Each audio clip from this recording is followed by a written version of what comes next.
everyone. This is our self-converted 7x14 cargo trailer conversion. It's completely off-grid and we live in it full time. We're gonna first go on the inside, show you what we've done there, and then later we're gonna go on the outside and talk a little bit about the technical specs.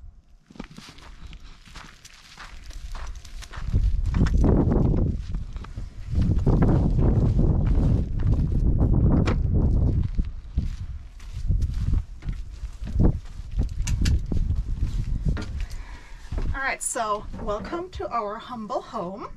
So as you can see here, we have a king-size bed. Underneath the king-size bed we have our garage with water tank, electric, battery bank. And we decided for a king-size bed because we have two big dogs, and sometimes one, sometimes two dogs will sleep with us on the bed, so we need the space. And also it's comfy like that. So what you can also see here is we actually have a mini split. The outside unit is on the V-nose, and we mainly got the AC unit because we wanted to be able to leave our dogs in here and make sure that they are in a temperature controlled environment. And because of that AC, we have a pretty beefed up electrical system. So on the roof we have 990 watts of solar. And then we have an 800 amp hour battery system. They are lithium iron phosphate batteries. And then we also have a small portable power station that we use to charge our laptops or our portable kerosene heater when it's a little bit colder. So you can see here we have 12-volt reading lights on either side. They also have a little charger. A max air fan right up here. And then we do have a bedroom window right here, which makes for really nice airflow. So when we're in here, we usually don't use the AC. The AC is mostly used when we leave the dogs alone in here. And then to our feet, we actually have a little bit of storage, mostly random storage. We have some games in there, some winter clothing. And then I still work full time, so I do have a little office setup right here. So this here is my wonderful lap desk.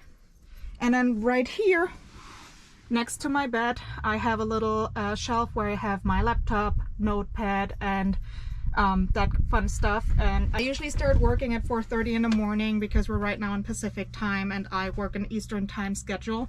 And so I usually start right here on the bed with my lap desk and my laptop, and then later on I actually go downstairs for our table. Downstairs, haha.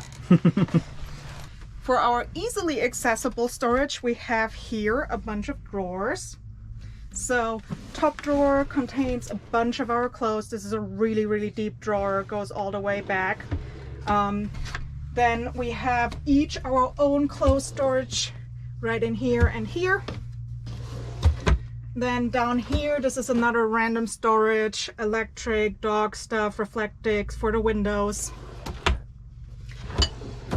Our plates and bowls. Yeah, our plates and bowls. Our portable induction cooktop, laptop, and then very important right here, snack drawer. Snack drawer. So we do have a pull-out table right here. Pull-out table is pretty long, so you can get pretty comfortably two people on this side and then another person right on here.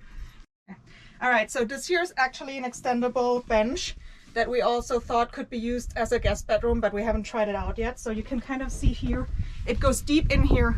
And this is actually also, this actually also functions as our dog cave for one of our dogs. And then if we want to extend it, we move this over here.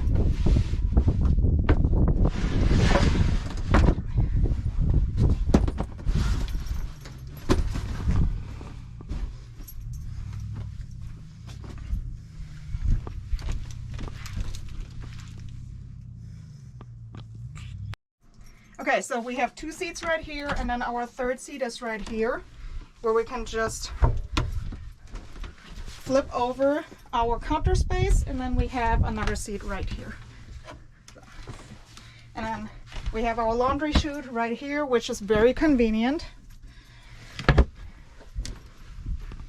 And then our trash is underneath this bench right here.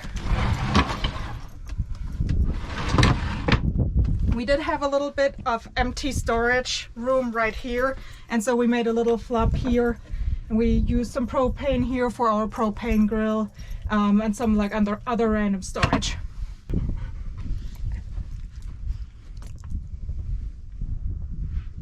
Okay, so and now we're already in our kitchen space. So you've already seen the flip-up countertop. This obviously extends our countertop space quite a bit, very convenient. And then, like every good Nomad, we do also have the sink with the custom cutting board. So this extends our counter space quite a bit. And then a lot of times we just move this over here when we need to wash the dishes. This is for drying dishes. So below our bench seat right here, we do have a 4-gallon water heater. It's an electric water heater. The whole system here is electric. We do not have any propane, which is also why we have such a beefed up electric system. If we are in sunny areas, we can run our hot water heater. We can run the AC without any issues and can enjoy a hot water or a temperature controlled interior in here.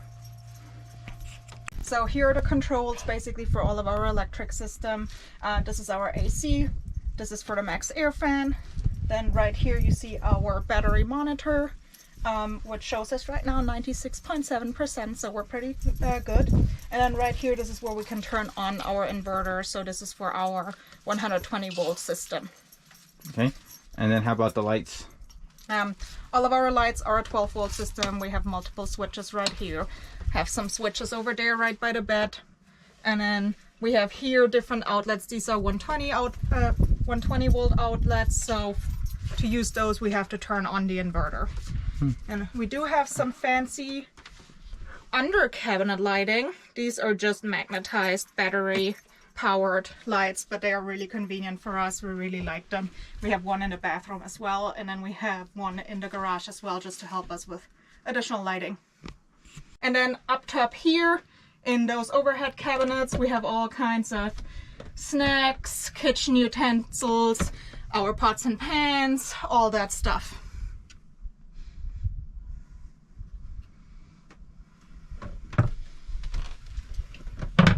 Down here we have our utensils drawer.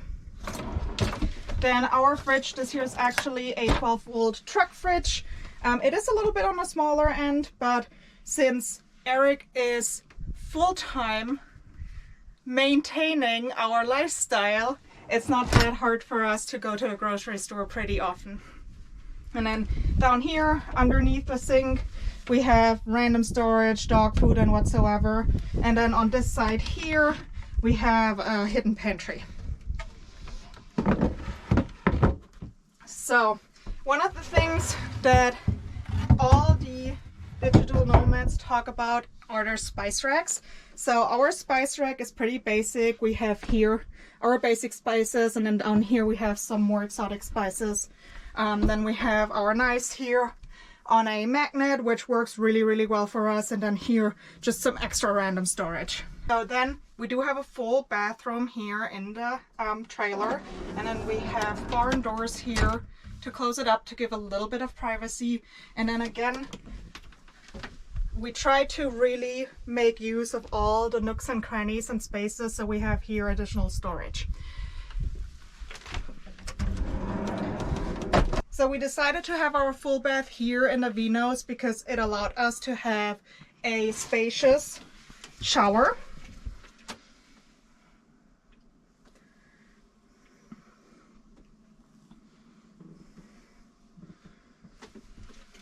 Then we just here have a mirror cabinet, medicine cabinet with like our toiletries and all that stuff. And then we decided here in the bathroom to really like maximize our storage space. So we added some shoe racks right here, some random hooks for just all kinds of stuff that you don't really think you need and then you realize you need it. And then all of our jackets and our backpacks are hung up right here over the toilet. And then finally we do have a composting toilet, which works really well for us. And again, here we have a little bit of random storage. Okay. All right, so this was the inside. So now we're gonna go to the outside. We're gonna take a look at the garage, and then we're talking a little bit about the technical specs. All right, so and this is the back of our trailer. So you can see here our garage space where we store our bikes, our kerosene heater, our little blue buddy, and then over here is our water tank, fresh water. We have 40 gallons. 42. We have 42 gallons.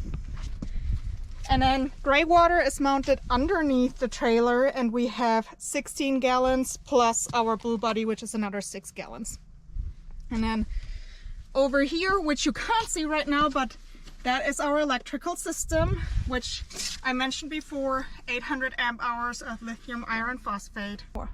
Okay, so and then down in here, you can also see our router. So obviously with working on the road, we are dependent on really good internet. So we are using Starlink, which works really, really great for us. And then we have a backup with a Verizon hotspot, which works all right for us. Okay, and then you can see here, the ramp doubles as kind of a patio or a deck for us. So we use it a lot of times just to sit out here, or I've done yoga on here before, which was really nice. And I think this is one of the favorite parts of this whole build for me, is just having the back open and kind of, you know, enjoying the view. So during the build process, we did have to cut quite a few holes into the skin of the trailer, which was a little bit unnerving. Luckily, the trailer did already come with the windows and stuff. We pre-ordered that, but we did add here our shore power. So this is just a 30 amp hookup if we ever stay in campgrounds. And then this right here is the connection for our Starlink with just a normal RJ45 connector instead of the proprietary Starlink connector. And then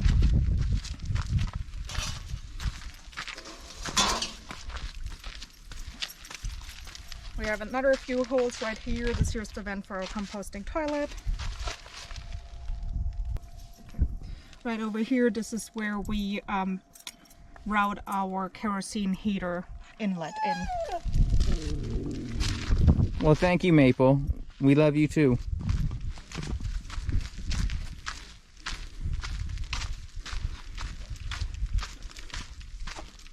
Then back here we have our city water inlet, and then right over here we have an involuntary hole that happened on the Upper Peninsula.